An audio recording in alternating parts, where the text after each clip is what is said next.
Spider-Man 2 is officially 20 years old, but even more so, we wanted to, entertain the idea of what is the possibility of a Sam Raimi Spider-Man 4. What do you think about that? I mean, it was touched on in the past that they had plans for it, but like you said, something about Sony try to push it into like rush the development of it, and they didn't give Sam Raimi the full creative control that he needed. Yeah, so basically, since the deadline didn't hit, because I think he wanted to add Vulture and Mysterio, if I'm not mistaken, but then that got passed down through Tom Holland and Andrew Garfield, which are legendary Spider-Mans, by the way. I mean, absolutely. But to keep it on, there were these. They're really hard to find. I think on YouTube, you got to look it up. Spider-Man 3, they had a lot of deleted scenes, and it briefly touched on a lot of things, but you can see they had some sort of direction they really were trying to go with the storyline, but sadly we never got to see it. It would have been cool if it got tied into the MCU, but I'm glad things worked out the way they did. And I'm not sure how accurate, and I agree with everything that you said. I'm not sure how accurate or how true this was or how real it was, but there was an actual scene on YouTube. It was like a storyboard drawn, if you will, of a potential scene from Spider-Man 4 where Peter was going through New York City fighting the Vulture. They were in the air, and kind of the iconic scenes of him fighting the villain. Yeah. That's kind of what this was, but it was like a storyboard or a hand drawn interpretation of it, if you will. Yeah. That's basically what it was, and it was a snippet. I don't know if that was real or not, but it definitely looked like it was something that they would have done for Spider-Man 4. Just for me in general, bro, being such a Spider-Man fan, and I've said this on numerous occasions that I believe that Toby Maguire is the greatest Spider-Man of all time, and I don't think that will ever change. Nothing against the other ones. I really hate that we did not get a Spider-Man 4, and a lot of people feel that Toby Maguire is too old, but then you also have a lot of people like me who I think the complete opposite. If you look at the movie Logan with Hugh Jackman, yes, classic, one of the greatest superhero films ever. He was well in his 40s when they did that movie. Yeah. Unless he was older than that, but I know he was at least in his 40s. Toby Maguire is in his 40s, and I think that he has kept himself in good shape overall throughout the years. Obviously, when he jumped back into that Spider-Man character back in 2021, it was his first time portraying a character in over a decade. So, I mean, it was definitely new. But I think there is still a story there for Spider-Man 4. If Sam Raimi is given the full creative control, which he should, it would make perfect sense to give him the full creative control. I'm very positive that he'll give us a hell of a script. And if it's a great script, I'm sure that Toby Maguire, Kirsten Dunst, they'll be back. Yeah. Even the guy that played J. Jonah Jameson. Oh, yeah. Damn, I don't know how. J.K. Simmons? Yes, J.K. Simmons. My man. It was yeah, trying to come out. Omni-Man, Invincible. Oh gosh, I gotta put you onto that. That's a show. We watched a lot of film. Invincible. I gotta put you onto that. Yeah, but yeah, man. Overall, I definitely think that we should get a Spider-Man Part 4. Yeah, but also back on the anniversary, you said it's your favorite Spider-Man. But yeah, I would say, I mean, between this one and the first one, because I mean the first one just classic is where it started, and Part 1 is more nostalgic. I believe that Willem Dafoe as the Green Goblin is yes, I think that he is arguably the greatest villain of all time in the superhero genre. Of course, Heath Ledger is somebody that comes up to mind. Michael B. Jordan is Killmonger. Josh Brolin is Thanos. Yeah. So, I mean, it's a lot of heavy hitters. But, I mean, there is an argument to be made for Willem Dafoe. But Spider-Man 2, I think from a filmmaking aspect, if you're film buffs like us or you're a film student like us, you probably would say that this is the greatest. Although I think you said Spider-Man 3 was your favorite of this trilogy anyway. You said this was your favorite. Bully Maguire, man. You can't beat that, bro. But we can touch on that in a second. But just whole time, like, I don't think it was a bad movie. No, Spider-Man 2. I mean, 10 out of 10 movie. Well, as a kid, I never liked the fact that this is the one that he lost his powers in temporarily. But as you watch the story, you see kind of why things happen the way it happened. Vulnerability. Yeah, and also it told a good story. I like how you pointed out vulnerability because, like, when you look at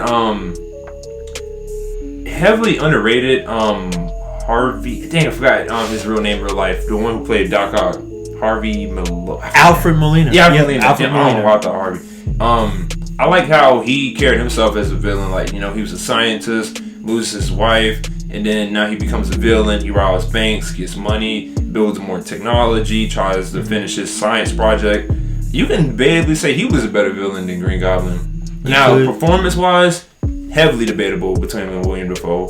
But when it comes down to, like, villain overall, how it was written, bro, like, dude, Doc Ock, like, one of the best Spider-Man villains next to Venom and Green Goblin.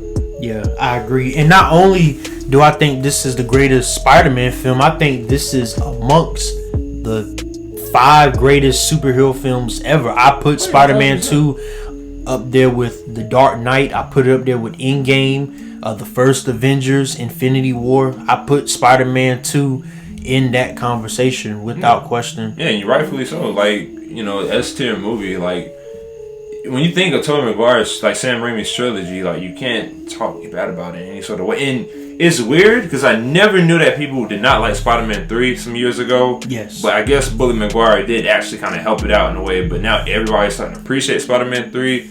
I don't get it because it's like... It wasn't as bad as what people made it to be. I think the only issue, they tried to do so much, and when you go back and watch Spider-Man 3, certain elements just seem forced or seem rushed. And, you know, for Sam Raimi to actually say that Sony did not give him the creative control that he needed, it shows in Spider-Man 3. Like, evidence is shown in Spider-Man 3 that they were rushing that man. And, I mean, it sucks because apparently Spider-Man 4 was going to be released, I believe, in 2011. Yeah, and they were also planning doing a Spider-Man 5. So we potentially would have gotten 2 more Toby Maguire Spider-Man films. Yeah. But, I mean, it did break 2 new generations, Andrew Garfield and Tom Holland. Like, people debatably loved them more than Toby. So, it all worked around. And then, you know, we obviously got No Way Home after that. So, that was a really good part about that. Back to Spider-Man 2, I mean, the element of the movie, it worked as a film. And it's crazy how it's been 20 years because it was just a few days before I was born, actually. Yep. Yeah, that was the crazy part. My biggest thing, and this is my last point, my biggest thing with doing a Sam Raimi, Toby Maguire Spider-Man 4, the reason why I believe that we need a part 4, we need that proper closure for Toby Maguire's story with Peter Parker, or as Peter Parker. The ending of Spider-Man 3, I feel that there was still a lot left to be discussed. The relationship between him and Mary Jane, it seemed like they were trying to rekindle that. The aftermath of, you know, him dealing with Harry's death. Who was the next villain, which was supposed to be, as you stated, Vulture, and who else was it? The Lizard, wasn't it? Yeah, the Lizard. Yeah, the Lizard. Or Mysterio, I can't remember. Mysterio was one of them as well. I think he was going to be in part 4 or the potential part 5, but those were the 3 candidates for sure to be his villains. But I just feel that there was still at least one more movie left in that Sam Raimi universe, and I just truly believe that Toby did not get the proper send off with his character. I'm not saying that you have to do Spider-Man 4 where Toby dies at the end, because of course, terrible. Very terrible. You just should have just kept the movie in the vault. Although that did happen to Hugh Jackman and Logan, so it's but then now we got this. So it's like, with Toby Maguire being in No Way Home, and there has also been rumors of him and Hugh Jackman. While we're mentioning him, this is kind of what we sparked. There's rumors of the both of them being in future Marvel projects. I believe Avenger films, to be specific. Which was supposed to actually come out this year, but things happen. And while I'm open to that, I just believe that we need one more Sam Raimi Spider-Man. of course starring Toby Maguire. We definitely need that, I think, to give Toby the proper closure. Yeah, and back to creative direction, not to go off topic, but Raimi did Multiverse of Madness, even Doctor Strange. Yes. Even people said then, like, I forgot what the situation was behind that movie with Sam Raimi was involved in, but it goes back to production, things being pushed out. But this man is such a good director, even though y'all screw him over, he still makes a banger movie. Like, bro, you can't stop this man. Exactly. Yeah, so that's, shout out Sam Raimi, man. Yes, absolutely. But that'll do it for today, guys. We appreciate all of you for watching. Thank you for the love that you guys have been showing to the channel. We've got plenty of content on the way. We will not let you down. We've got more superhero content on the way. About 2 weeks after this video is released, Deadpool will be in theaters. Deadpool and Wolverine, of course. We'll definitely do a review for that and do a bunch of more superhero, superhero movie and superhero TV, possibly related content. So be on the lookout for that. But thank you so much again for watching. Hit that subscribe button if you're new to the channel. And until next time, peace and love to everybody.